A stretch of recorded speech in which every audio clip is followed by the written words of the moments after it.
I'm Megan Martell, and this is my special occasion speech. My fellow students, we only started high school 4 short years ago, and now it's already time to leave.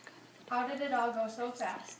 It seems like only yesterday that we were scared little freshmen just trying to get through the day without running into the big seniors. Now we are the big, scary upperclassmen, the seniors who stand here ready to graduate and move forward with our futures. Yet, at this seminal moment, we can't help looking back. Just how do we measure the time we spent in high school? In the beginning, we measured it in class periods, counting down the day to freedom. As the days and weeks passed, we measured the time in semesters, and later in years as we moved from being those clueless freshmen to becoming sophisticated sophomores who thought they had the world figured out. By the time we reached our junior year, we were confident that we were prepared to take over for the graduating seniors, and we couldn't wait to rule the school. And now here we stand. Our rule is over, and it's up to the next class to step into our shoes and take over. I know that as I look out at all of you, I will measure my time here in a much different way. I will measure it in all the friendships I've enjoyed in the past years. Some were pretty casual and others were much closer, but I'll remember each one fondly. And when many of our high school memories begin to fade, that's how we'll ultimately measure the time we spent here. Not in periods or semesters or years, but in the friendships that we made and the times we shared together. I will never forget the memories our class has shared over the years.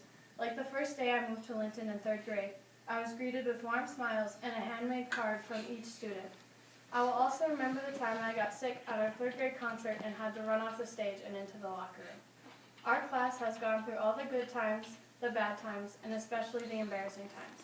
I'll always remember the elementary years of boys chase girls or building snow forts, to the middle school years of girls not being cool enough for the guys and destroying the elementary kids' snow forts.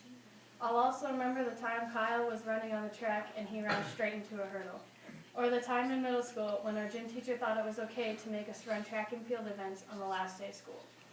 Our class has also had sad times, like when our fellow classmate Will Sanis told us he was moving to Washburn. No matter where we go or what we do, are the challenges ahead of us. What I'm asking of each of you and from myself is to meet those challenges straight on with your head held high and your heart wide open.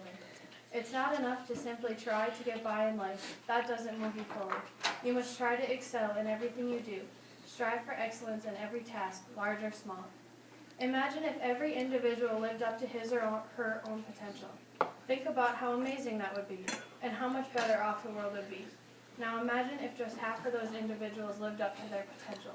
The world would still be an awesome place. If even 1/4 of those individuals worked to make their life successful, they could still make some amazing contributions to society.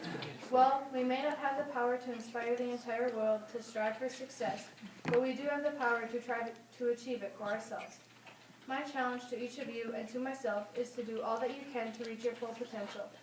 If each of the 28 students in this graduating class is able to do just that, imagine the effect that it would have. The future is truly in our hands, so let's make the most of it. To our teachers, thank you for so unselfishly sharing your time, talent, and knowledge with us. Yes, we know it was your job to do it, but what you did for us went beyond the call of duty.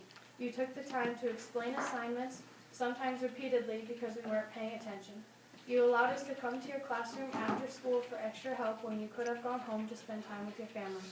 You put in the effort to make lessons more interesting so we wouldn't just tune out. You demanded excellence from us, whether or not we wanted to give it.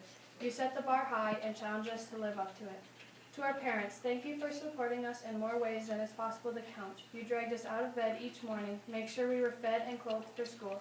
You herded us out the door to the bus stop or drove us to school yourselves. You helped us with homework, paid our class fees, and listened to our complaints. You came to our plays, attended our sporting events, and chaperoned our dances. These are just a few of the thousands of ways you supported us on our journey. To our coaches and advisors, thank you for making the school about more than just classwork. Through sports, we learned how to power through adversity and give it our best effort, win or lose.